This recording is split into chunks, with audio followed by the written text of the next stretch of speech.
If you want a native English speaker to trust you today, the absolute worst thing you can do is use perfect grammar. I mean, it sounds completely backward, doesn't it? It sounds like terrible advice. Like if I told someone that, they'd think I was setting them up to fail. But today, we actually had the transcripts to prove it. Welcome to the deep dive. I'm really excited for this one because we're looking at something we all do every single day, but we never really think about it. Right. You know, when you look at a map of a city, right, it is absolutely perfect. Like the lines are flawlessly straight. The grid makes complete logical sense. Oh, yeah. All the zones are neatly color-coded. Exactly. It's clean. It's totally rational. But then you actually walk those streets in real life, and suddenly there's construction blocking the sidewalk, or there's this weird unspoken rule about how people jaywalk at a specific intersection just to avoid a puddle. Right. Or there's a detour through a noisy alleyway that you just have to know about. The map gives you the layout, but it definitely doesn't give you the light. No, not at all. It's a theoretical space, a pristine model of reality, but it's not reality itself. And that massive gap between the pristine map and the messy organic street is exactly what we are exploring today. But we are looking at it through the lens of language. Specifically, the hidden architecture of everyday English conversation. Yeah, we are looking at the massive canyon between textbook English-like, the rigid rules you learn in a classroom or a grammar book, and how human beings actually speak. How they connect, negotiate, and honestly survive in the real world. It is a fascinating space to explore because you, the listener, and both of us here, we spend our whole lives communicating. Yet we rarely stop to analyze the invisible machinery operating right beneath the surface of our daily chats. We really don't. We just operate on pure instinct. But when you slow down and you look at the actual transcripts of human speech, you realize that, well, half of what we say isn't about conveying information at all. Wait, really? Half? Honestly, yeah. It's about managing relationship. It's social grooming. And to do this, to really see this in action, we have an incredibly revealing document to guide us today. We've got a source file containing transcripts and rigorous linguistic analysis of 3 distinct real-world conversational case studies. These are real conversations, and they range across completely different social scenarios. Yeah, so we are going to look at friends catching up over coffee. Then we're going to watch a homeowner negotiate with a professional handyman. That one is a masterclass in tension. Oh, it really is. And finally, we are going to eavesdrop on a couple navigating what might be the ultimate conversational minefield, which is negotiating their monthly budget. The dreaded money talk. Exactly.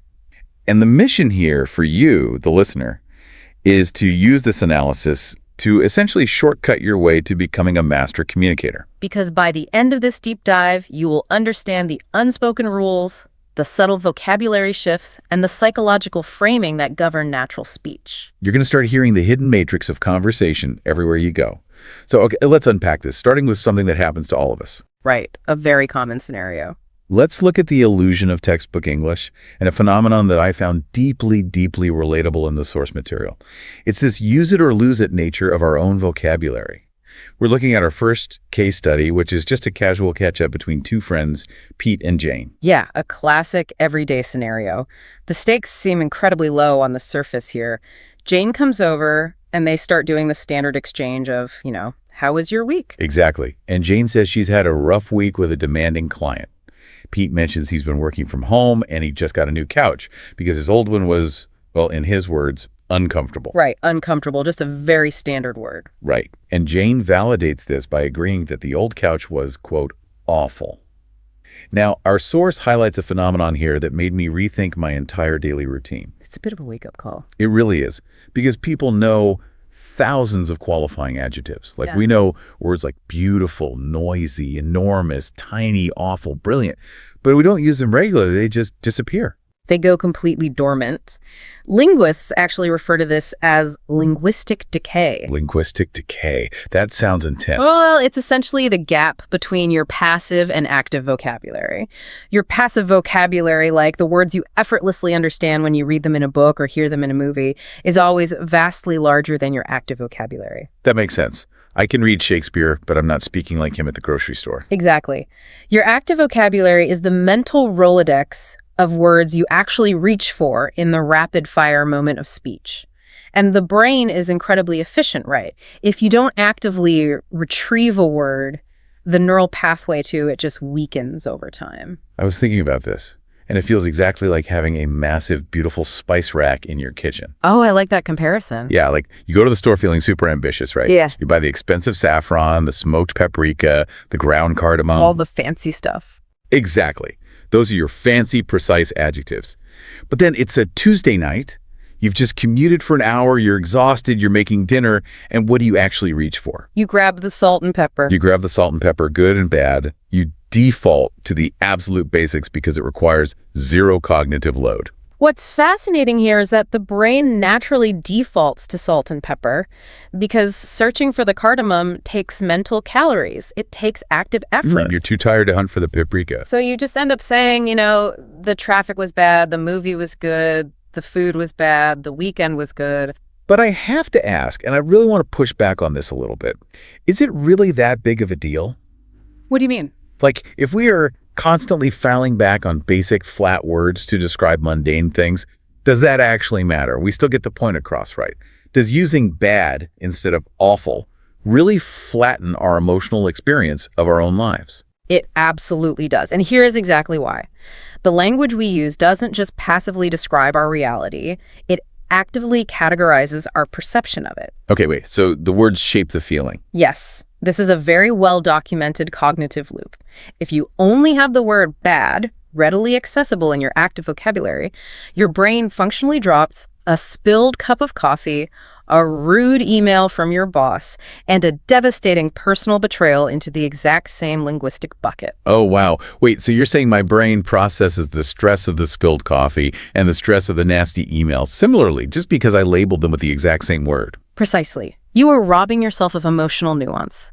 When you lack the precise adjective to scale your experience, everything becomes a blunt force impact. That is actually terrifying. By relying solely on salt and pepper, you are painting your entire emotional landscape with a single dull color, and it actually increases daily stress. Because you aren't differentiating mild annoyances from genuine crises. Everything is just bad. Exactly. Everything triggers the same level of frustration, but once you realize it, it's incredibly empowering.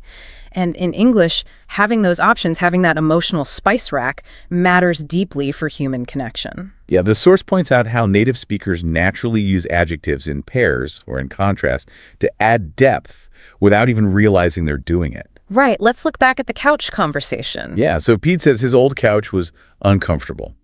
Now, uncomfortable is a very standard functional descriptor. It's salt. It gets the job done. It conveys the physical reality that the springs were poking him in the back. But then Jane chimes in, and she totally upgrades it. She says, I remember that couch. It was awful. She brings out the paprika. Yes. Now, uncomfortable and awful convey a similar general idea, sure, but they function entirely differently in the space between the two speakers. By pairing them together, they elevate the conversation from a mere exchange of furniture facts to a shared emotional reality. Jane isn't just nodding and agreeing with him, she's amplifying his past suffering. Right, it's a synchronization mechanism. Like, Right. Uncomfortable is just a physical state, but awful is a judgment. It's an emotion. Jane takes Pete's physical reality and wraps it in emotional validation. And that is what makes the conversation feel alive. It's not just couch is bad, it's we both agree that couch was an active nightmare. You see this exact same mechanism again when Jane describes her own week. She doesn't say she had a bad week. She says she had a rough week. Rough is such a great word there. It really is. And when I read that specific word in the source, it struck me how physical that word is. Like, rough implies friction. Yeah, like sandpaper. Exactly. It implies a surface that is abrasive, something you have to actively push your weight against just to get across. It paints such a clearer, more visceral picture for Pete and for us reading it than just saying, my week was bad. It's tactile. Bad is a passive judgment, but rough is an active experience. And notice how Jane continues to paint that specific picture. She describes the client she's dealing with as demanding. Right. Not just difficult. Right. She doesn't call them difficult. Demanding carries a very specific psychological weight. It means they are extracting energy from her. They're requiring a high level of performance and attention. Which perfectly brings us to how we navigate the friction of friendship through clarification. Because Pete does something really brilliant in response to that specific word, demanding. This is a great moment in the transcript. Yeah, this is where we see the social dance of what the source calls the double meaning check. This is a crucial piece of conversational architecture. Let's look at the actual mechanics of what Pete does here. So Jane says the client is demanding, and Pete doesn't just nod and say, "Oh man, that sucks." He hits pause. He asks her to clarify the parameters of the word. He says demanding as in difficult or demanding as in they want everything perfect. Yeah, and Jane answers that it's kind of both. Like, they are extremely specific about tiny details, which makes the process agonizingly slow, but she admits it's also kind of exciting when things finally get approved. Pete's clarification question is just a phenomenal example of active listening, because he recognizes that demanding is a highly loaded, dual-purpose adjective. Right, it can mean two completely different things. Exactly. It can be a devastating insult, meaning the client is abusive, irrational, chaotic, and impossible to please. Or it can be a grudging compliment, meaning the client has impossibly high standards, they push you to your limits, but they are ultimately striving for excellence. And the risk here is massive. Think about the alternative scenario. What if Pete guesses wrong? If he just assumes. Yeah, if he assumes the client is just an irrational jerk and he says, "Wow, what a bunch of toxic jerks, you should quit." But Jane actually respects their vision and wants to do a good job. Suddenly there's this weird, awkward disconnect in the conversation. Right. She has to either defend the people who are stressing her out or just politely agree with a premise she doesn't actually believe. Exactly. It puts her in a terrible spot. But he prevents that miscommunication by mapping the exact boundaries of the word she chose. Demanding as in A or demanding as in B. So smart. This is a tool native speakers use to synchronize their realities before proceeding. It basically says, "I am paying such close attention to your experience that I want to make sure I am visualizing the exact right flavor of your stress." It prevents the conversation from going off the rails. It shows that he actually cares about the nuance of her life, which is deeply validating. It's miles better than just offering a generic platitude. Oh, absolutely. But speaking of platitudes, they do serve a distinct purpose in these casual chats, don't they? They absolutely do. They're heavily utilized. Because later in the conversation, Pete mentions that his own week was actually too quiet. Like he's been working from home alone and he kind of misses being busy. And Jane immediately hits him with a classic social buffer. She says, "Be careful what you wish for." It is a fascinating sociological use of a cliche.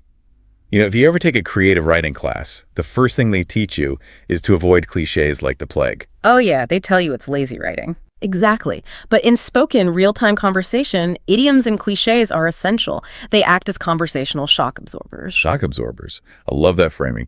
Explain how that works mechanically. Well, think about what Jane is actually trying to communicate to Pete in that exact moment. Yeah. She's essentially giving him a gentle warning. She's saying, "I am currently drowning in stress and it is miserable.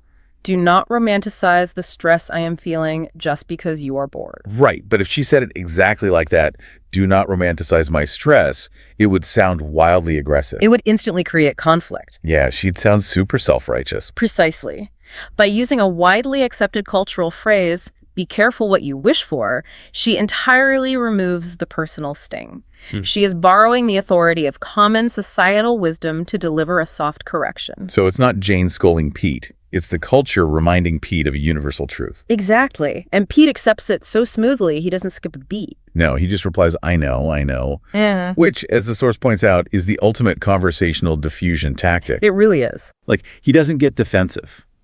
He doesn't try to justify his boredom by saying, "Well, you don't understand how isolating my week was. It's a different kind of hard." He doesn't escalate. Right. I know. Just means, "You are right. I hear you. Point taken. Let's move on," without making a big deal out of it. It is the linguistic equivalent of nodding your head and lowering your hands. It just lowers the drawbridge. But this is where the source drops a detail that completely blew my mind about how we lower that drawbridge and build intimacy. And it goes back to our very first point about throwing out the textbook. Ah, yes. Because at the end of their catch-up, Pete casually mentions his diet over the past few days. He says he's been, quote, "eating pretty terrible this week." The grammar of reality. This is where the map truly diverges from the street. Right. Because textbook English, the map, says that sentence is flat out wrong. Any middle school English teacher would circle it in red pen. Absolutely. Terrible is an adjective. It describes a noun. Like a terrible sandwich. But here, Pete is modifying a verb, the act of eating. So he is legally required to use the adverb. He should say, "I have been eating pretty terribly this week." But he doesn't. He doesn't. He drops the lie. And the source explicitly notes that native speakers do this constantly in relaxed environments. And this is the crucial part. They don't do it because they are uneducated or because they forgot the rules of adverbs. They do it because perfect, rigid grammar can actually sound robotic. Or worse, it can sound actively alienating. See, I really want to push back on this. Because if I'm a listener who speaks English as a second language, or even just someone trying to sound intelligent and articulate at work, isn't deliberately using bad grammar a massive risk? It feels risky, sure. Like, how does Jane know he is signaling intimacy and not just, frankly, ignorant of basic grammar? That is the essential question, and the answer lies in the concept of baseline fluency. Baseline fluency. Right. Pete has already demonstrated throughout the conversation that he is a competent, fluent speaker. He has navigated complex sentence structures. Jane knows he is educated. So when he makes a specific, localized, quote-unquote, mistake like dropping the lie on an adverb, it is interpreted not as an error of ignorance, but as a deliberate relaxation of the rules. Oh, I see. Think about it sociologically. When do you use perfect posture, formal attire, and hyper-precise diction? In a courtroom or a high-stakes job interview, maybe meeting your partner's parents for the first time. Exactly. Environments of high scrutiny and low trust. Environments where you are actively being judged. But when you are with a close friend in your living room drinking coffee, you slouch. You slouch on your awful, uncomfortable couch. And your language slouches too. Slouching language. I love that. Using a colloquialism or dropping that lie to say eating terrible is a subconscious biological signal. It tells the other person, we are in a safe space. I don't need to perform perfection for you. The strict rules of society, the scrutiny of the courtroom, they are suspended right here in this room with you. So if Pete had sat up straight, cleared his throat, and said, Jane, I must confess, I have been eating quite terribly this week, Jane might subconsciously feel a weird, chilling distance. Yeah, she'd be like, why is my best friend suddenly speaking to me like a Victorian butler? Exactly. It introduces this microscopic layer of formality that actually damages the intimacy of the moment. The mistake is the actual mechanism of connection. The flaw is the feature. I want you, the listener, to really absorb that. The mistakes you might be hyper-fixating on when you speak, the casual drops, the relaxed grammar, the colloquialisms, might actually be the very things making you sound trustworthy and authentically human to the person sitting right across from you. However, that rule is highly contextual, which means the rules of what makes you sound trustworthy change dramatically the moment you walk out of that living room. Completely. And we've just spent all this time seeing how language navigates the warm, messy, emotional landscape of friendship. But what happens when the goal of the conversation isn't connection? What happens when it's business? Right. What happens when vague language threatens to cost you actual time, property, and hard-earned money? We are leaving the cozy living room and stepping into a purely transactional environment. Let's look at case study 2. So this is Roger, a homeowner, doing a walkthrough with Tom, a professional handyman. Roger has hired Tom to give him an estimate on a variety of repairs around the house. Here's where it gets really interesting. Because that emotional spice rack we were just praising, the colorful adjectives like rough and awful and demanding. They are completely, utterly useless here. In fact, they're dangerous. I compare this shift to going to the doctor. If you walk into an emergency room and tell the doctor, I feel bad, the doctor can't do anything with that information. No, they need specifics. Right. Bad could mean a minor headache, or it could mean your appendix is currently exploding. You need to say, I have a sharp stabbing pain in my lower right abdomen. Similarly, Roger can't just gesture at his kitchen and tell Tom the handyman, my house is bad. Because bad is an opinion. It's a judgment. And a handyman doesn't fix opinions. He fixes physical realities. Exactly. So as the source breaks down in fascinating detail, we see a complete shift in the types of adjectives being deployed by both men. We move entirely away from feeling adjectives to highly precise state adjectives. State adjectives. Yes, words that describe the exact physical condition of matter in space. Let's walk through the laundry list of issues Roger presents because it is a brilliant demonstration of practical description. They start in the kitchen. The sink faucet has been leaking constantly for 2 weeks. Tom gets under the sink, takes a look, and identifies the problem immediately. He says the rubber washer is, quote, worn out. Look at the precision there. Worn out. Not bad, not broken, not ruined. Right, because broken could mean the metal is snapped in half. Exactly. Worn out indicates a very specific physical state of degradation over time due to friction. It tells Tom exactly what part failed and how it failed. Right. Then they move to the kitchen cabinet. The door won't close properly. It's kind of hanging off. Tom notes that the hinge is loose because the screws are stripped. Again, stripped is an incredibly precise mechanical adjective. Yeah, anyone who has tried to build flat-pack furniture knows the pain of a stripped screw. Oh, absolutely. It means the helical threads of the screw have been sheared off or damaged, meaning the metal can no longer grip the wood fibers. So it instantly communicates to Tom that he can't just use a screwdriver to tighten the existing screws. Right. He needs entirely new hardware, or he needs to drill a new hole. It's pure diagnostic language. They keep going. In the bathroom, the shower head has low water pressure. Tom diagnoses a clogged filter. Then there are 3 cracked bathroom tiles. And Roger points out he has spares from the original batch in the garage to keep the aesthetic of the wall intact. Intact. Another great state adjective. Finally, they get to the living room ceiling. A plumbing leak from the upstairs bathroom left a yellowish stain, and the paint is actively bubbling up. Notice how highly visual and tactile those words are. Worn out, loose, stripped, clogged, cracked, intact, bubbling. It's like you can see and feel every single problem. These adjectives function as diagnostic tools. They completely remove ambiguity from the room. And in a transactional setting, ambiguity is the ultimate enemy of trust. I want to focus on that. Ambiguity is the enemy of trust.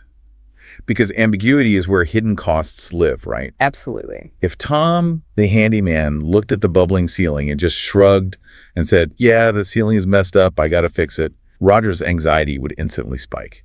Because what does messed up actually mean to a guy charging by the hour? Exactly. Is he going to rip out the entire drywall? Is he going to tear out the plumbing? Is this going to cost $1,000 and take a week? When you are the one paying the bill, vague language feels like a trap. Which brings us to the psychology of professional framing. Because Tom is an expert communicator, not just a repairman. Listen to the specific words he uses to frame his diagnoses. When he looks at the worn-out washer in the kitchen sink, he turns to Roger and calls it a straightforward fix. That word really stood out to me in the source, straightforward. It is arguably the most comforting word you can possibly hear from a professional you are paying by the hour. Oh, for sure. Whether it's a mechanic, a lawyer, a plumber. Straightforward is a linguistic sedative. It signals that the variables are known. There are no invisible gremlins hiding behind the wall. He's saying, I have seen this 100 times, and I know exactly the path from broken to fixed. It lowers the client's defense mechanisms immediately. It's masterful. So Tom starts assigning numbers to these straightforward jobs. He estimates $40 to $50 for the sink repair. The cabinet hinge is framed as a minor job, just $15. Very low stress. Yeah. The shower head filter is an easy fix. He actually throws it in for free just to build goodwill, which is smart business.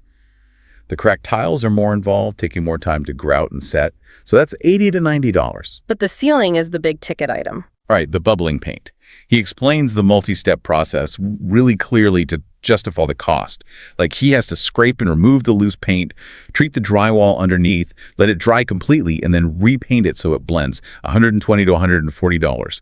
And then we get to the total estimate. Roger does the mental math in his head and says, so we're looking at roughly $260 to $300 in total. And Tom replies, that sounds about right.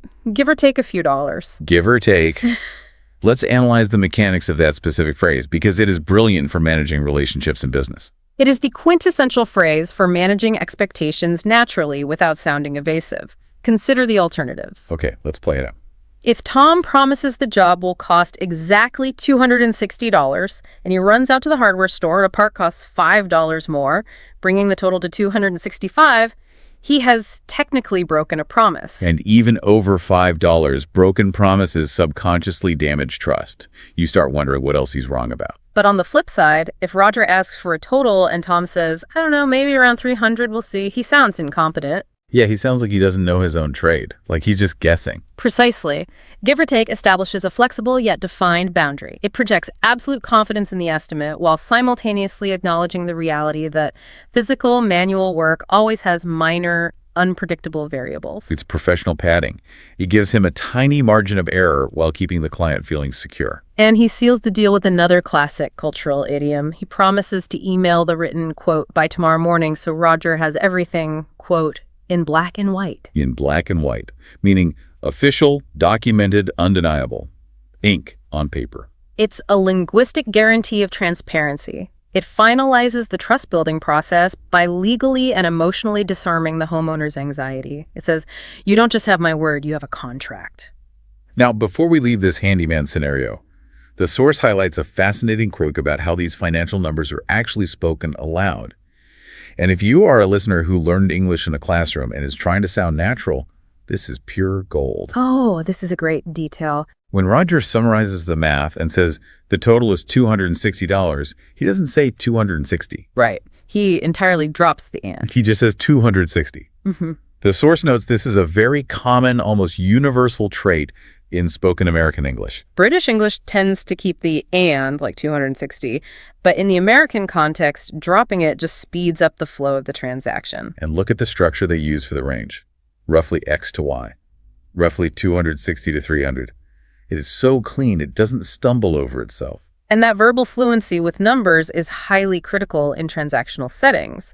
If you stumble over numbers, if you say, so that will be $60, it can accidentally project a lack of confidence or worse, a lack of honesty. Right, like you were making the price up on the spot just to fleece the guy. Exactly. Practicing the fluid, clip delivery of numbers, dropping the and, using clean structures like roughly X to Y is a subtle but incredibly effective way to project competence and authority. Which is the absolute perfect bridge to our final section. Because if you think delivering a $300 estimate to a handyman you just met is stressful, try negotiating a financial deficit with your romantic partner. Ah, yes, the ultimate conversational crucible. Exactly. We've seen how Tom used precise language to build trust over a home repair. But what happens when the person you're talking to about money isn't a stranger, but your spouse? Suddenly, those precise words can feel like weapons. Let's look at case study 3. This is Amanda and Gary sitting down at the kitchen table to go over their monthly budget. The setup is this. The goal is to aggressively save somewhere between $150 and $200 this month, so they can hit a larger target of $1,000 for a vacation they want to take by June. Now, anyone who has been in a relationship knows that money fights are notoriously volatile. They are the leading cause of stress in partnership. 100%. Yeah. Because they're rarely actually just about the math. No, a $40 chart isn't just $40. It's about values, security, respect, and feeling seen by your partner. Yeah, it's never just coffee. It's you don't respect our shared future. Exactly.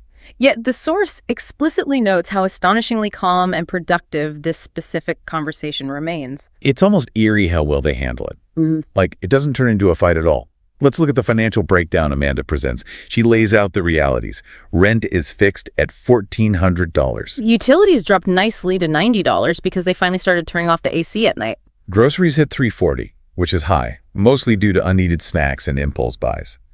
Subscriptions are sitting at $85, which includes a $40 gym membership Gary never uses, and an $8 news app he has opened exactly twice since January. And eating out was $160. This raises an important question. How exactly does language actively de-escalate tension when one partner is essentially sitting the other down and saying, you are wasting our shared resources? Seriously, if I was sitting there and someone told me I was wasting $48 a month on apps I don't even use, my hackles would immediately go up. I would feel attacked. I'd want to defend myself. So how do they avoid the explosion? Let's start with the physical delivery of the data. Notice how Amanda presents the numbers. She doesn't use filler words. Oh, interesting. She doesn't sigh heavily, roll her eyes, and say, so, the rent is like, $1,400. She states the numbers purely, confidently, and neutrally. It's just the facts. Exactly. Furthermore, just as we saw with the handyman, she utilizes native number phrasing to deliberately streamline the delivery. Yes. The source points out she drops the hundreds entirely. When she talks about their savings goal, she says 150 instead of 150. She says 250 for the new grocery goal instead of 250. That fluid brevity is actually a profound psychological de-escalation tactic. Really, just making the number shorter de-escalates. Think about the acoustic weight of the words.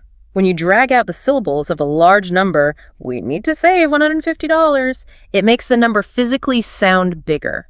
It emphasizes the weight, the burden of the money. Oh, I see. By clipping it to 150, it sounds manageable. It sounds casual, almost lightweight. It strips the anxiety out of the mathematics. Well, by literally making the words shorter and smaller in the air, she makes the financial burden feel smaller in their minds. That is incredible. It's very subtle, but very effective. But the absolute magic of this conversation doesn't just lie in the numbers. It lies in the conversational judo they use with each other. These tiny, almost invisible phrases that actively keep the ego out of the room. Yes, let's look at Gary's opening line. Amanda says she needs to talk to him about the budget to find their vacation money. And Gary says, hit me. Hit me. 2 words. It's so incredibly informal. But it's a powerful signal of psychological readiness. It acknowledges that the impending information might be a little painful, a hit, but it shows he's bracing for it willingly. He's not running away from it. He is giving her explicit permission to be direct. It completely removes her burden of having to tiptoe around his fragile feelings. He's saying, I am ready for the data. It sets a collaborative tone immediately. They're on the same side of the table facing the problem rather than facing each other. Exactly. And then we see what might be the true masterpiece of conflict resolution in this transcript. Amanda brings up the $340 grocery bill and points out it's mostly unneeded snacks. Gary doesn't get defensive. He doesn't deflect. He doesn't say, well, you eat snacks too. What about your ice cream? He just says, that's fair. That's fair. Yeah. It is perhaps the most efficient phrase in the English language for admitting fault without groveling. It really is. I want to pause on that because I've heard people argue that saying that's fair is just a cop-out. Like it's a way to avoid actually apologizing. Do you think he's just dodging accountability? Not at all. It's an exercise in ego detachment. When you are criticized, the biological instinct is the fight or flight response. Right, the adrenaline hits. You either fight back by deflecting or you collapse into flight by over-apologizing. Oh my gosh, I'm so sorry. I'm terrible with money. I ruin everything. Oh man, I've definitely been there. But collapsing is actually manipulative because it forces the other person to stop solving the problem to comfort you. It derails the practical conversation. Oh, that is so true. When someone over-apologizes, you end up having to manage their emotions instead of fixing the budget. Like, no, you're not terrible with money. It's okay. Exactly. That's fair. Bypasses both the fight and the flight. It validates Amanda's observation objectively. It says, your logic is sound. I concede the point. My ego is not bruised. Let's move forward. He's essentially performing conversational judo here. He's taking the momentum of Amanda's critique and rolling with it instead of blocking it. And he uses it again when she brings up the $40 gym membership he never uses. Okay, that's a fair point. Maybe we cancel that. And the $8 news app, yeah, that one's gone. No argument there. Gary is just effortlessly diffusing the potential for a fight by refusing to defend indefensible positions. And Amanda meets him halfway. She doesn't gloat. She doesn't say, I told you so. When they identify that cutting the gym and the app saves them $48 a month, she says, not huge, but it's something. Every little bit helps. Every little bit helps. Another cultural idiom acting as a psychological tool, just like, be careful what you wish for. Precisely. Let's look at the math here. $48 might feel like a pathetic, insulting victory when you're staring down a massive $1,400 rent bill. Yeah, it feels like a drop in the bucket. It would be incredibly easy for Gary to get demoralized and say, why even bother cutting the app? It's only $8. But every little bit helps, frames the $48 not as a meaningless drop, but as a compounding victory. It keeps the momentum of the conversation positive. It actively rewards Gary's brain for agreeing to the cuts. It is such an elegant navigation of a minefield. They agree to cook at home more, taking turns on Thursdays and Sundays to cut the dining out budget. They figure out they can easily save the $150 to $200 they need for their trip. A total success. But my absolute favorite part of the entire source transcript is the very ending. The tension is gone, they've solved the math problem, and Gary decides to take a little jab. He says, and Amanda, please stop buying fancy coffee every morning. That's another $30 a month we didn't even talk about. The infamous coffee critique. Right. He throws a conversational grenade right at the end of a peaceful negotiation, and Amanda catches it perfectly. She doesn't yell. She doesn't point out that he just wasted $40 on a gem. She just casually acknowledges it, smiles, and says, I knew that was coming. It always comes back to the coffee. It's the perfect diffusion of a joke. By saying, I knew that was coming, she achieves two things. First, she acknowledges her own financial blind spot without apologizing for it. Yeah, she owns it. And second, she validates his right to tease her about it. It ends the high-stakes financial negotiation not on a note of deprivation, but on a note of affectionate shared history. It's brilliant. They navigated a minefield and ended up laughing. Which really brings us full circle on everything we've looked at today, from the couch to the leaky sink to the kitchen table. We have covered a vast amount of psychological and linguistic territory. So, what does this all mean? We started by talking about the pristine map of textbook English versus the messy reality of the street. Right. And I think what this source material proves unequivocally is that true fluency, true mastery of human communication, isn't just knowing dictionary definitions. It isn't just memorizing the rules of an adverb. It's knowing how words breathe and sweat and fight in the wild. It's understanding the invisible architecture beneath the vocabulary. Exactly. It's knowing when to reach past the salt and pepper and use the emotional spice rack of adjectives to validate a friend's rough week. It's knowing how to shift into the trust-building, diagnostic precision of state adjectives, the stripped screws and bubbling paint, when you need to protect your wallet and eliminate ambiguity. And it's understanding the rule-breaking sociology of intimacy. Why saying eating terrible builds a bridge while saying eating terribly might actually build a wall. And it is mastering the ego-detaching grace of phrases like, "that's fair," and "every little bit helps" when negotiating with the people you love. The language we use isn't just a dry medium for exchanging data. It is the primary tool we have for managing the psychological distance between ourselves and others. So if you are listening to this right now, here is your homework. Tomorrow, I want you to listen closely to the people around you, at the office, at the grocery store, in your living room. Don't just hear what they are saying, listen to how they are saying it. Pay attention to the mechanics. Are they reaching for the exact right word, or are they settling for good and bad? Notice the tiny invisible shock absorbers they use to soften a warning, or how they concede a point without losing face by using conversational judo. Once you tune your ear to it, you will start to see the matrix everywhere. And as you observe this wild, living language around you, I want to leave you with a final paradigm shift to ponder. We spend so much time in classrooms, in emails, in professional settings, trying to perfect our grammar, absolutely terrified of making a mistake. Yeah, nobody wants to look foolish. But if the way we speak fundamentally shapes the way we connect, does sticking strictly to proper textbook grammar actually limit our ability to build deep, authentic relationships? Oh, that's a great point. Think about Pete slouching his language on his uncomfortable couch. Perhaps the colloquial mistakes we make in our daily speech aren't errors to be corrected at all. Perhaps they are the very proof of our humanity, the deliberate lowering of our armor, and the secret glue of human connection. The map is perfect, but you can't live on a piece of paper. The messy, beautiful, rule-breaking street is where the life actually happens. Thanks for joining us on this deep dive. Imagine your boss just pokes their head into your workspace. Or maybe they send you that sudden, heart-stopping direct message. Oh, yeah, the dreaded message. Right, and they say, like, "Hey, do you have a quick second to chat?" And your stomach completely drops. Exactly. It completely drops. So you walk into their office, and they sit you down. And they start off by saying, I just wanted to tell you that the spreadsheet you put together yesterday was really fantastic. Which sounds great, right? Right. Now, in a normal world, you should be happy about this compliment. But you aren't. Yeah. You're actually, terrified. Because you know what's coming next. Yes. Because you're not listening to the praise at all. You are just bracing yourself, waiting for the dreaded word. The but. The but. Exactly. We've all been there. It is a universal human experience. It really is. What you're describing there is the physiological anticipation of conflict. Your heart rate elevates. Your palms might start to sweat slightly. I definitely get the sweaty palms. Right. And your brain actually begins releasing cortisol.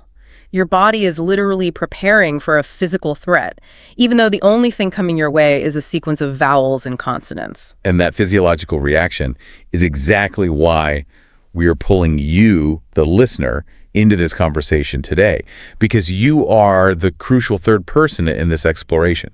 You're the one who has to actually navigate these exact moments out in the wild. Absolutely. The stakes are so real for everyday people. You really are. So today we're diving into the source material to dissect the high-stakes world of tricky conversations.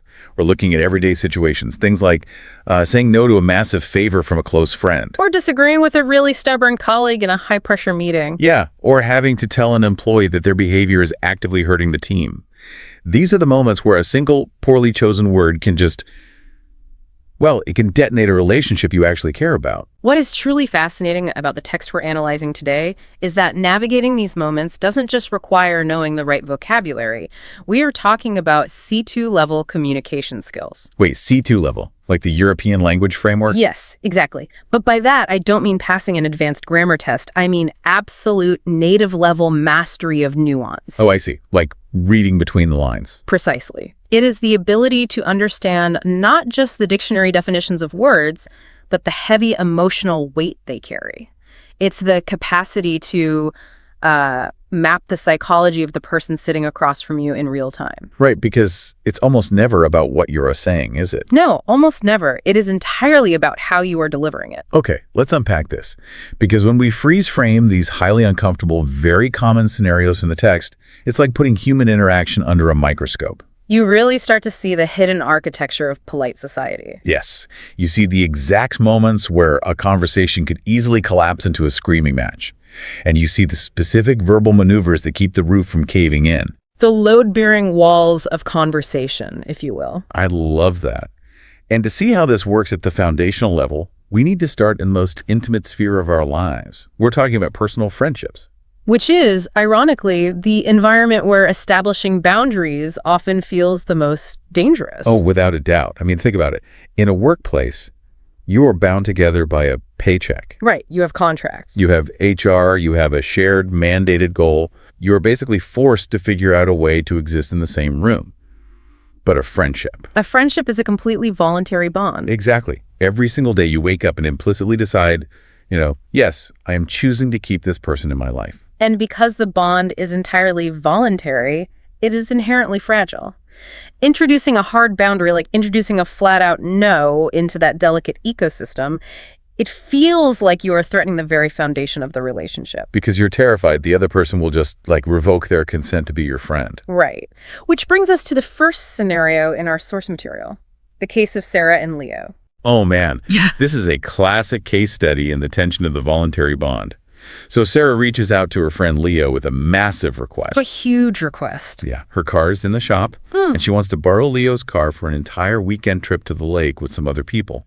She needs it from Friday evening all the way to Sunday night. We really have to pause here and acknowledge the sheer gravity of this request, because a car is not a lawnmower, or a cup of sugar. Oh, definitely not. It is a highly expensive, deeply personal, heavily insured piece of machinery. Taking it out of town for a multi-day trip introduces 1,000 variables of risk. It's huge. I mean, I had a buddy ask to borrow my vintage synthesizer once for a gig. And I didn't sleep for 2 days just thinking about how to say no. The anxiety is real. It really is. And the text notes as Sarah phrases it politely. She says, I know this is a bit last minute, but I have a huge favor to ask you. And she even gives him an outright at the beginning, adding, please feel free to say no. But we all know the trap of feel free to say no. It is a polite fiction. Completely. The immense social pressure to comply is still there. When a friend asks for help, our ingrained social conditioning basically screams at us to be the village provider. So Leo is stuck. He absolutely does not want to lend her his car. But let's look closely at his immediate reaction in the transcript. The very first milliseconds of his response. This part is so crucial. He doesn't just blurt out, no, sorry, I can't. His very first words are a stall. He says, oh, wow, okay, that's a big one. That hesitation is brilliant. It's a technique often referred to as a buffer. A buffer. Okay, break that down for us. If we look at the neuroscience of rejection, an instant no actually triggers the anterior cingulate cortex in the recipient's brain. Wait, the part of the brain that feels pain. Yes, the exact same region that processes physical pain. If Leo were to respond with an immediate, highly efficient no, I can't, it feels fundamentally dismissive. Like he didn't even care enough to think about it. Exactly. It communicates to Sarah that her request was so absurd, or that she is of such little value to him, that denying her didn't even require a single second of cognitive processing. It's like a slap in the face. Yeah. It essentially translates to, I didn't even have to think about whether you are worth this sacrifice. Exactly. But the buffer, that audible deep breath, the, oh, wow, it does something profound. It shows Sarah that her request has gravity. It signals like, I am weighing this heavily. Yes. I am factoring in our friendship. I am taking you seriously. It buys him time to formulate his refusal, but more importantly, it pays her respect. It honors the weight of the ask. Okay, so the buffer softens the ground. Then Leo moves into the refusal itself, using what the text calls the positive sandwich. A very common technique. Right. So he starts with profound gratitude. He says, I really appreciate you asking me, and honestly, I would love to help you out, but I have to stop right here and push back on this. Go ahead. What's the friction for you there? Well, when I hear someone say, I would love to help you out, but my immediate instincts is to think, like, that is a lie. You feel like it's insincere. It feels incredibly transparent. I mean, is it a literal objective fact that Leo would love to hand over the keys to his expensive vehicle for a weekend? No. He doesn't want to do it at all. Exactly. So isn't this just a polite, patronizing fiction? How does Leo pull this off without sounding entirely fake to Sarah? That is a phenomenal question. And what's fascinating here is that it cuts to the core of how humans communicate. You really have to separate literal truth from social truth. Literal truth versus social truth. Okay. If we only ever spoke the blunt, literal truth, society would collapse by Tuesday afternoon. The literal truth here is, I don't want you driving my car because the risk of you crashing it outweighs the benefit of your convenience. Right. And if he says that, the friendship is instantly over. Precisely. The social truth he's communicating is much deeper. When he says, I would love to help you out, what he is really saying is, I value our friendship immensely. So he's affirming the relationship. Yes. He's saying, in a theoretical vacuum where risk, anxiety, and insurance deductibles don't exist, I am the kind of loyal friend who supports you unconditionally. In a vacuum, I am a supportive friend. Wow, that completely changes the framing for me. Yes. He is affirming her value to him before he denies the logistical request. The gratitude only feels patronizing if the rejection that follows is framed as a judgment of the person asking. Which brings us to Leo's real genius here. The way he internalizes the rejection. He completely insulates Sarah's ego from the word no. Let's look at the exact wording from the transcript because this is a masterclass. Yeah, he doesn't give a logical reason like, the mileage is getting high or I might need it. He says, I'm just not very comfortable with anyone else driving my car. And then he immediately follows it up. Right. He says, it's not you. It's nothing personal at all. It's just one of those weird things I have about it. He practically pathologizes himself. He frames his refusal as an irrational quirk. Which is wild, right? Because it's not actually irrational to not want someone to take your car to the lake. But he specifically calls it a weird thing. Because it is an incredibly powerful de-escalation tool. Think about the evolutionary psychology at play here. Oh, I love evolutionary psychology. For early humans, rejection from the tribe meant literal death. We are hardwired to interpret no as you are flawed and we are casting you out. So if Leo says, I don't trust you to drive my car to the lake, he is attacking her competence. He is telling her she is flawed. And that instantly puts her on the defensive. She would have to fight back just to protect her identity as a responsible adult. But by blaming his own quirks, his weird thing, as he puts it, he completely removes judgment from the equation. He is basically saying, you are a perfect friend and your request is perfectly reasonable, but I have this irrational internal flaw that prevents me from fulfilling it. He uses the phrase, it's nothing personal, which is essentially the verbal equivalent of holding up your empty hands to show you aren't holding a weapon. Wow, yes. It explicitly severs the connection between the refusal of the favor and the value of Sarah as a human being. It's like he's drawing a very firm boundary in the sand, but he is building a soft, padded wall around that boundary so she doesn't get bruised when she bumps into it. That's a beautiful metaphor, and we cannot ignore the other half of this equation. Right, because communication is a closed loop. Exactly. Leo executed the refusal flawlessly, but Sarah plays a vital role in keeping the friendship intact here. True, because even with that padded wall, she could have pushed against it. She could have easily gotten offended. Many people would. I know people who would say, like, what do you mean you have a weird thing? I've been driving for 10 years. I've never had a ticket. You really don't trust me. She could have demanded that he justify his irrational quirk. She could have turned it into an interrogation of his trust in her. But she doesn't.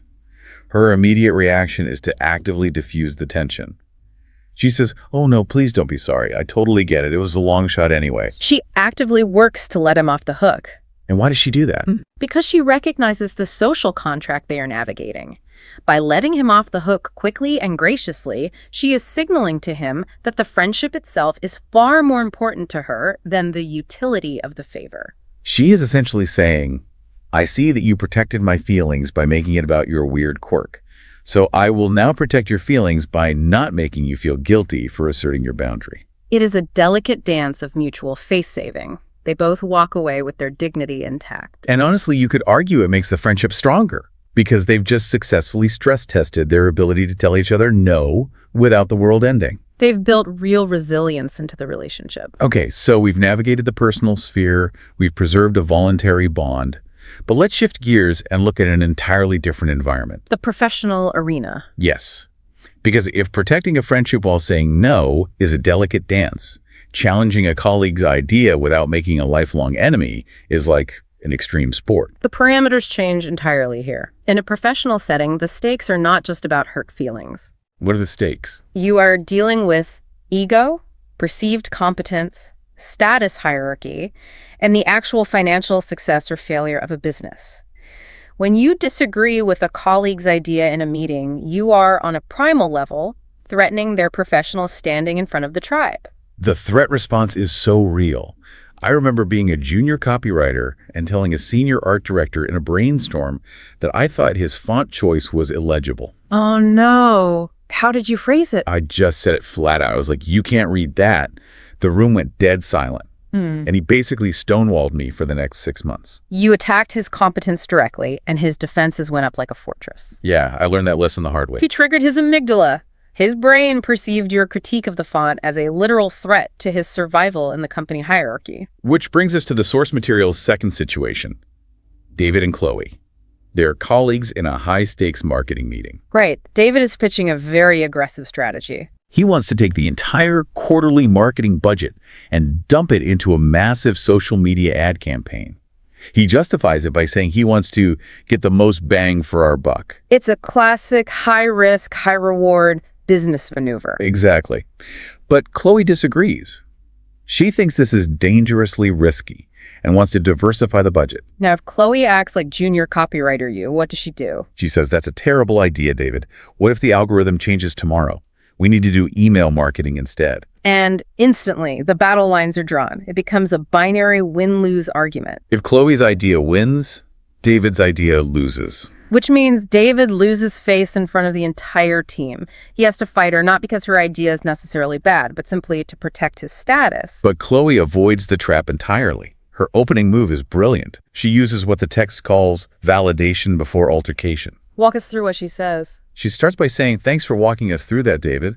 I see where you're coming from, and I agree that a strong social media push is crucial. But... And there's that pivot word again, but. Yes, but look at the psychological padding she put down before she used it. It's extensive. Right. She validated his effort. Oh, thanks for walking us through that. She validated his logic. I see where you're coming from. And she even agreed with a core component of his idea. I agree that a strong social media push is crucial. This is pure psychological disarmament. By finding common ground first, she completely changes the spatial dynamic of the conversation. The spatial dynamic? Yes. She is essentially saying, David, we are not on opposite sides of a battlefield shooting at each other. We are standing shoulder to shoulder on the same side of the table, looking at the same problem, and I just happen to see a slightly different angle. She prevents his amygdala from perceiving her as a threat. Exactly. Here is where it gets really interesting, though. It's not just the initial validation. Look at the specific softeners and questions she uses to introduce her counterproposal. She's very careful with her phrasing. She doesn't state her disagreement as an objective hard fact. She doesn't say, it is too risky. She says, I'm a bit concerned about putting all our eggs in one basket. The linguistic choices there are deliberate and highly sophisticated. I'm a bit concerned. She is framing her disagreement as her own internal emotional state concern rather than an objective critique of his intellect. And it's very hard to argue with someone's subjective concern, right? Right. If I say, your idea is reckless, you can fight me on the data. If I say, I feel concerned, you can't really lean across the table and tell me, no, you don't feel concerned. Because I own my feelings. It completely bypasses his critical filter. Precisely. And then she pairs that feeling with an idiom, putting all our eggs in one basket. Why an idiom? What does that do? Idioms are deeply embedded, culturally shared metaphors. They are neutral territory. By using an idiom, she illustrates the catastrophic risk of his strategy without having to use aggressive corporate terminology like, single point of failure, or reckless resource allocation. It paints a vivid picture of the risk while softening the interpersonal blow. Exactly. And instead of just dropping her alternative idea on the table like a demand, she frames it as a collaborative question. She asks, have we considered maybe allocating a portion of the budget to email marketing? Have we considered, not you should consider, but have we, as a collective unified team, thought about this avenue? She maintains that shoulder-to-shoulder framing. But I need to challenge one specific tactic Chloe uses here. Oh, what caught your eye? Because she prefaces her idea with this phrase. I'm just thinking out loud here, but maybe we could test a small, highly targeted email campaign. When I read that part in the transcript, I'm just thinking out loud, it honestly made me cringe. Really? Why is that? What does it signal to you? It sounds weak. Doesn't phrasing it this way make her sound unsure of herself, like she's hedging her bets so she won't be blamed if the idea is bad? That's a very common perspective. I was always taught that in business, you have to project alpha confidence. If you have a good idea, you own it with unshakable authority. Doesn't this language undercut her expertise? That is a very common interpretation, rooted in a somewhat outdated command and control view of corporate leadership. We are often taught the myth of the alpha executive who pounds the table and dictates strategy. Right, the Steve Jobs model. Exactly. But organizational psychology increasingly points to a different reality. In a complex, collaborative environment, absolute certainty actually creates walls. Wait, how does certainty create walls? Well, if Chloe says, we must do an A/B test with an email campaign, this is the definitively correct strategy. She has presented a finish house. Okay, a finish house. She has left David no room to contribute. She has asserted intellectual dominance. If David agrees with her, he is submitting to her dominance. Which his ego will fight against. But by saying, I'm just thinking out loud here, she strips her own ego away from the idea. She's laying blueprints on the table instead of presenting a built house. She's leaving the foundation open for him to help build it. Exactly. It's an invitation. Harvard professor Amy Edmondson talks extensively about psychological safety in teams. By introducing her idea with strategic vulnerability, framing it as a rough draft, she dramatically lowers the barrier to entry for David to agree with her. Because he doesn't feel like he is losing an argument. Right. He feels like he is participating in a dynamic brainstorming process. It invites collaboration rather than demanding compliance. That reframing is profound. It's not weakness, it's an invitation. And you can clearly see that it works based on how they handle the pushback. What happens when she suggests it? When Chloe suggests the email campaign, David doesn't just immediately fold. He defends his turf. He pushes back, saying, I see your point. We've had mixed results with email in the past, though. He is testing the waters. He is offering a valid, data-driven counterargument to see how she reacts. And Chloe's response is, like, a conversational judo move. It really is. She doesn't get defensive. She doesn't invalidate his experience by saying, well, the past campaigns were run poorly. She immediately validates his pushback. She says that's a valid point. And then she pivots. Yes, she pivots to a solution that actively incorporates his concern. She suggests A/B testing a small email campaign alongside his main social media push to gather fresh data. If we connect this to the bigger picture, she builds on his hesitation. She uses his objection, the mixed results of the past, as the exact justification for her new idea, the A/B test. She takes the kinetic energy of his objection and smoothly redirects it into a mutually beneficial solution. And what's the result? The result is that David feels heard. He says, that's actually not a bad idea. Good thinking, Chloe. His original idea is still the hero of the strategy. Right, but Chloe successfully diverted some of the budget to mitigate the risk, which was her goal all along. Nobody lost. The idea simply evolved. Constructive disagreement at its absolute finest. Which is incredible to analyze. But as impressive as Chloe was, we have to acknowledge that she and David were peers. They were equals sitting at the same table. Yes, horizontal communication. And that brings us to the hardest scenario of all in today's deep dive. We are moving from the lateral pushback of colleague to colleague to the intense vertical pushback of manager to employee. Delivering difficult feedback. When you move from lateral communication to vertical communication, you introduce the heavy gravity of power dynamics. And power dynamics change everything. They automatically amplify the tension, the anxiety, and the primal threat response of the conversation. Because it's one thing to tell a coworker you think their marketing strategy is risky. It is an entirely different beast to sit down with someone whose livelihood health insurance, and ability to pay rent you control. And tell them they're failing to meet your expectations. Yeah. The power imbalance means the subordinate is almost certainly going to enter the conversation in a state of heightened defense. The manager's words carry disproportionate weight. A casual comment from a peer might be annoying, but a casual comment from a boss is obsessed over for weeks. So our final scenario from the text is Karen, a manager, who needs to confront an employee named Mark. The issue is a recent pattern of arriving late. He's been rolling in past start time for the past couple of weeks. And his excuse is unreliable commuter trans. This is a notoriously frustrating management scenario. Lateness that isn't openly malicious or defiant, but is still systemically disruptive. Exactly. Now, to tackle this, Karen uses a technique that we actually mentioned right at the top of the show. It is the most famous and arguably the most debated tool in the managerial toolkit. The feedback sandwich. Feedback sandwich. Yeah. The concept of layering a piece of negative corrective feedback between two slices of positive reinforcement. Right. And I have to be completely honest with you. I passionately hate the feedback sandwich. Tell me why. To me, it is the exact equivalent of hiding a bitter pill in a piece of cheese for a dog. You know what I mean? Mm-hmm. You hand the dog the cheese, but the dog isn't stupid. The dog smells the medicine. That is a great analogy. Employees are not stupid. When a boss calls you in and says, "Hey, Mark, you're a really great team player," however, you instantly disregard the compliment. Because you know it's fake. Yes. You know it's just mandatory throat clearing before the hammer drops. It feels incredibly manipulative and condescending. I completely agree with your skepticism. The feedback sandwich, when it is executed poorly, is disastrous. It actively destroys trust because the praise feels entirely transactional, hollow, and weaponized. But the text praises Karen's approach.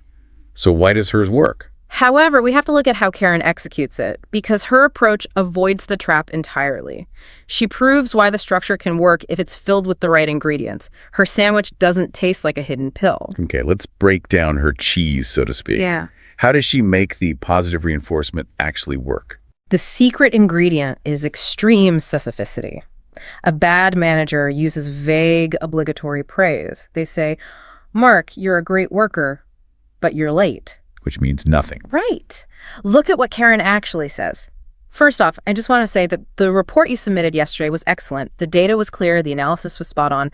Really great work. She points to a highly specific recent deliverable, the report from yesterday. And she goes a level deeper. She points to specific elements within that deliverable. They clear data, the spot-on analysis. She's proving to Mark that she isn't just reciting a script to butter him up. She has actually paid attention to his work. Yes, she understands it, and she recognizes its high quality. Genuine, highly specific praise establishes true value. It communicates to Mark your overall competence and your value to this company are not in question. Establishing that baseline of safety is vital before you pivot to the problem. But the pivot, that is the most dangerous millisecond of the conversation, right? How do you transition from your analysis is spot on to you are messing up without giving the employee emotional whiplash? You do it by ensuring the problem doesn't feel like an attack on their identity. Let's look at the transition phrase Karen uses. Okay. She says, "On a different note, I wanted to touch base with you about something." On a different note. That's a very gentle, clear shift. It compartmentalizes the conversation. It essentially says, the praise was about one specific box of your performance. Now we are closing that box and opening a completely different, unrelated box. Oh, that's smart. And then she presents the issue itself. She doesn't say you've been late every day and it's unacceptable. She frames it as a neutral observation. What does she say? I've noticed you've been arriving a bit late a few times over the past couple of weeks. I've noticed. It's passive. It's almost like she is a scientist just objectively reporting data from an experiment. And then crucially, she follows that neutral observation immediately with an empathetic inquiry. She asks, I just wanted to check in and see if everything is okay. That right there is so smart. Because if someone is suddenly late for 2 weeks, maybe their train is late, or maybe they were going through a brutal divorce or dealing with a sick parent or suffering from a hidden health issue. By asking, is everything okay? She acts like a pressure valve. She turns a potential accusation into a moment of human empathy. It forces the employee to recognize that the manager sees them as a complex human being first and a cog in the corporate machine second. Even if the excuse is just bad trains, like it is with Mark, the fact that she asks sets a tone of support rather than punishment. She is diagnosing, not convicting. But Mark explains it's the commuter trains acting up.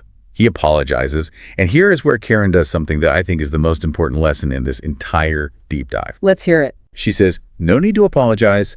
I understand that public transport can be a nightmare." She validates his frustration, but she doesn't let him off the hook. She gets to the core of the issue. How does she frame the core issue? She says, "The main reason I'm bringing it up is that the 9 a.m. stand-up meeting is really important for setting the team's priorities for the day. When you're not there, it can throw our planning off a little bit." This is the absolute masterstroke of managerial communication. So what does this all mean? Let's really dig into this. Why is this specific phrasing so incredibly effective? Because she focuses entirely on the impact of the behavior rather than the behavior itself, and certainly rather than his character. Think about the alternative. She doesn't say, "You are being irresponsible," Or "You are disrespecting my time." Right, those are character judgments. And if someone calls me irresponsible, my immediate primitive instinct is to fight back to protect my identity. I will argue with you just to prove I am a responsible person. Exactly. Identity attacks guarantee defensiveness. Instead, Karen points to a neutral external reality, the 9 a.m. stand-up meeting. She explains the mechanics of how the team functions. When X happens, Y is the result. Yes, when you are not there, our planning is thrown off. By focusing on the systemic impact on the team's priorities, she makes the issue an external problem that they can look at together. It shifts his locus of control. It's not a personal failing of Mark's soul. It's a logistical glitch in the team's workflow that needs to be debugged. She successfully separates the person from the problem. Mark is a good employee who writes excellent reports with spot-on analysis. The late trains are a logistical hurdle that is negatively impacting the 9 a.m. meeting. These two truths can exist simultaneously without contradicting each other. And that separation leads perfectly into the collaborative resolution.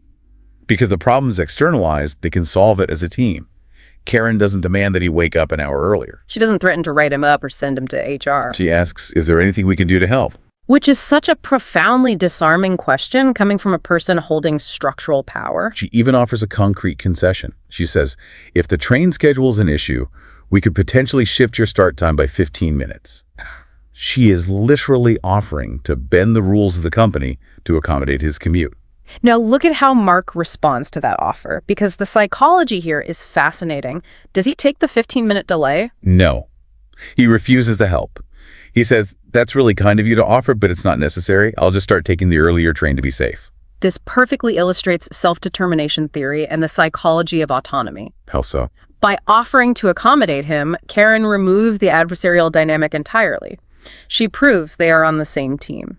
And because Mark doesn't feel attacked, because his ego is fully intact, and because he now clearly understands the concrete business impact of his absence. He voluntarily takes personal responsibility. Yes, he chooses to solve the problem himself. He opts to take the earlier train. If she had ordered him to take an earlier train, he would have resented her every single morning when his alarm went off in the dark. He would have felt micromanaged. But because she offered grace, he made the choice himself.